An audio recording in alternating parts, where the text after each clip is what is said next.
Les scientifiques réunis à Pajarod se proposèrent de réexaminer le mystère de l'origine de la vie, étant donné qu'ils avaient tous des doutes importants concernant les idées évolutionnistes largement répandues.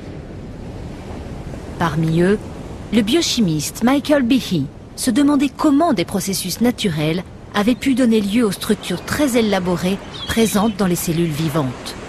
Dean Kenyon, biologiste évolutionniste, ne considérait plus que la chimie puisse à elle seule expliquer les origines de la vie sur Terre. Stephen Meyer, Paul Nelson et William Dembski cherchaient une nouvelle approche pour expliquer l'origine des informations génétiques codées dans les organismes vivants. Ces scientifiques et philosophes commencèrent à formuler une alternative à la théorie centrale de la biologie moderne. Une théorie qui a pris naissance dans l'esprit du naturaliste anglais Charles Darwin.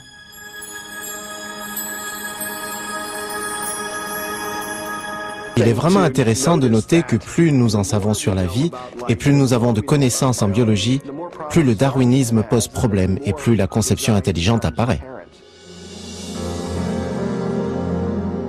Depuis 1988, le docteur Michael Behe étudie des systèmes biologiques complexes qui semblent défier les explications basées sur la sélection naturelle. Pendant longtemps, j'ai cru que l'évolution darwinienne expliquait tout ce que nous observons en biologie. Ce n'est pas parce que j'y voyais une explication, mais plutôt parce qu'on me l'avait dit. On m'a appris la biologie darwinienne à l'école. Et à l'université, je baignais dans une atmosphère où l'on supposait que cette théorie fournissait des explications à la biologie. Et là encore, je n'avais aucune raison d'en douter. Il y a 10 ans environ, j'ai lu un ouvrage intitulé « Évolution, une théorie en crise », écrit par un généticien australien, Michael Denton. Il avançait, contre la théorie de Darwin, de nombreux arguments scientifiques que je n'avais jamais entendus jusque-là. Et ces arguments semblaient plutôt convaincants. À ce moment-là, j'ai senti monter en moi une frustration, parce que j'avais l'impression d'avoir été conduit sur une fausse piste. J'avais devant moi une série de très bons arguments. J'avais décroché un doctorat en biochimie, je faisais partie du corps enseignant, et pourtant ces points de vue m'étaient totalement inconnus. À partir de ce moment, je me suis intéressé de près à la question de l'évolution, et j'ai choisi de ne plus considérer les processus darwiniens comme la seule explication à la vie. Le scepticisme de Michael Behe découlait en grande partie des découvertes de la biologie moderne sur le composant fondamental de la vie, la cellule. Au XIXe siècle, du vivant de Darwin, les scientifiques pensaient que l'unité fondamentale de la vie, la cellule, n'était qu'un simple globule de protoplasme, un morceau de gélatine ou quelque chose de facile à expliquer. Cette idée est demeurée plus ou moins inchangée jusqu'au début des années 50. Mais pendant la deuxième moitié du XXe siècle, notre connaissance de la cellule a totalement explosé.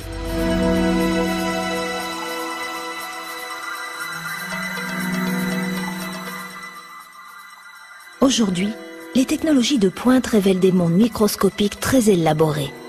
Des mondes si petits qu'un dé à coudre de culture liquide peut contenir plus de 4 milliards de bactéries unicellulaires dans lesquelles s'entassent des circuits, des codes d'assemblage, des machines miniatures avec une complexité que Charles Darwin n'aurait jamais imaginée.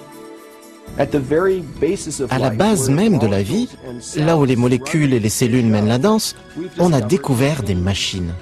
Des machines moléculaires au sens littéral. De minuscules camions moléculaires transportent des fournitures d'un bout à l'autre de la cellule. Des machines captent l'énergie solaire pour la transformer en énergie utilisable.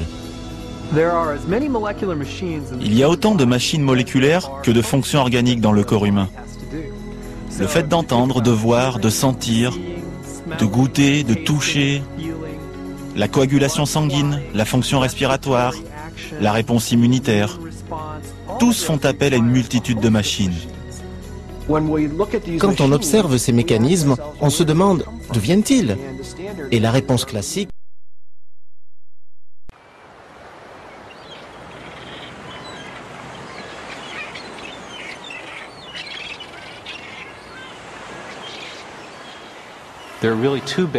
Il y a deux grandes questions en biologie.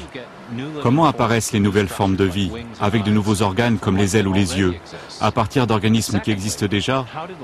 Et deuxièmement, comment la vie elle-même est apparue sur Terre? On sait que Darwin a voué la majeure partie de sa vie à la première question.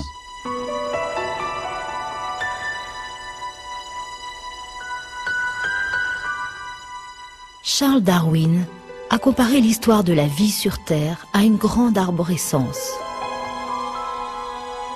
À la base, on retrouve la toute première cellule vivante, et les branches représentent de nouvelles formes de vie plus élaborées qui ont évolué avec le temps à partir de cet organisme primitif.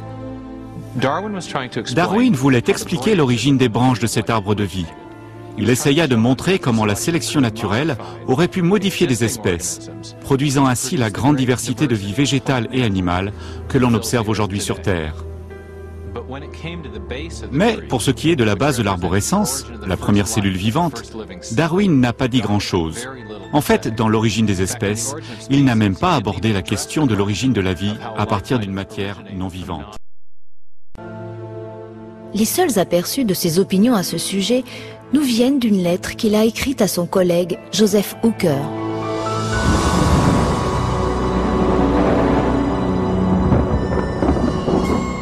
Concernant la première production d'un organisme vivant, si, et oh quel grand si, nous pouvions concevoir dans quelques petites mares chaudes, en présence de toutes sortes de sels, d'ammoniac et d'acide phosphorique, de lumière, de chaleur, d'électricité, qu'un composé de protéines fût chimiquement formé, prêt à subir des changements encore plus complexes.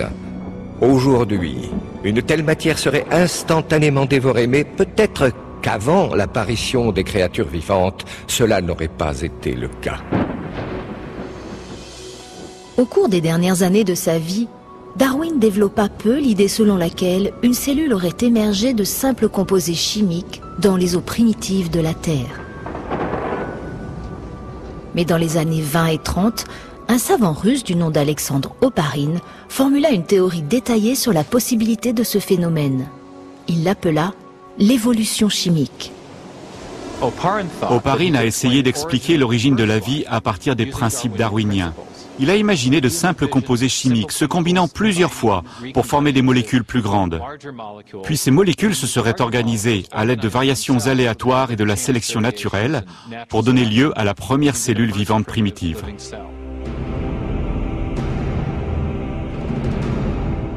Pendant les 30 ans qui suivirent, de nombreux scientifiques cherchèrent à développer et affiner ces idées en se penchant sur les questions soulevées par Oparin et Darwin.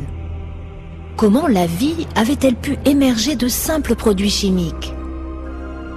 Un homme pensait avoir trouvé la solution. Le problème des origines biologiques m'a très longtemps passionné par son envergure et son importance. D'où venons-nous? Pourquoi sommes-nous là? Des questions qui m'interpellaient du point de vue scientifique.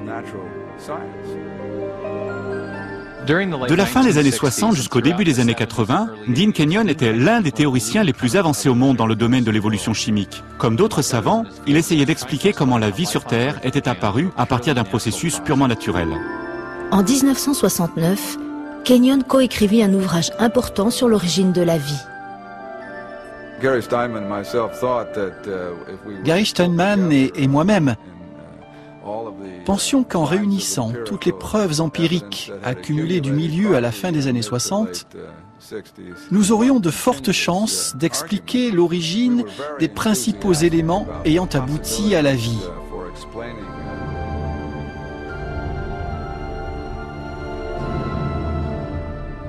Malgré son optimisme, Kenyon rencontra un problème majeur.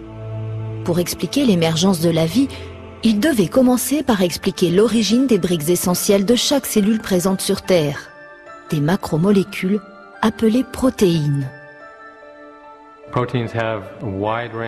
Les protéines ont de multiples fonctions dans la cellule, de l'agencement structurel, avec le cytosquelette aux enzymes qui catalysent les molécules pour obtenir de l'énergie ou pour bâtir des composantes cellulaires. Les protéines exécutent à peu près toutes les tâches dans la cellule. sauf le stockage d'informations génétiques, effectué par l'ADN et l'ARN. Toutes les fonctions quotidiennes, telles que le nettoyage de la cellule et la production d'énergie, sont accomplies par les protéines. Kenyon savait que les protéines auraient été aussi indispensables au premier organisme vivant qu'elles le sont dans les cellules aujourd'hui. Il reconnaissait aussi la complexité de leur construction. Dès 1960, les scientifiques avaient établi que même des cellules élémentaires sont composées de milliers de protéines différentes et que la fonction de ces molécules est due à leur structure tridimensionnelle très complexe.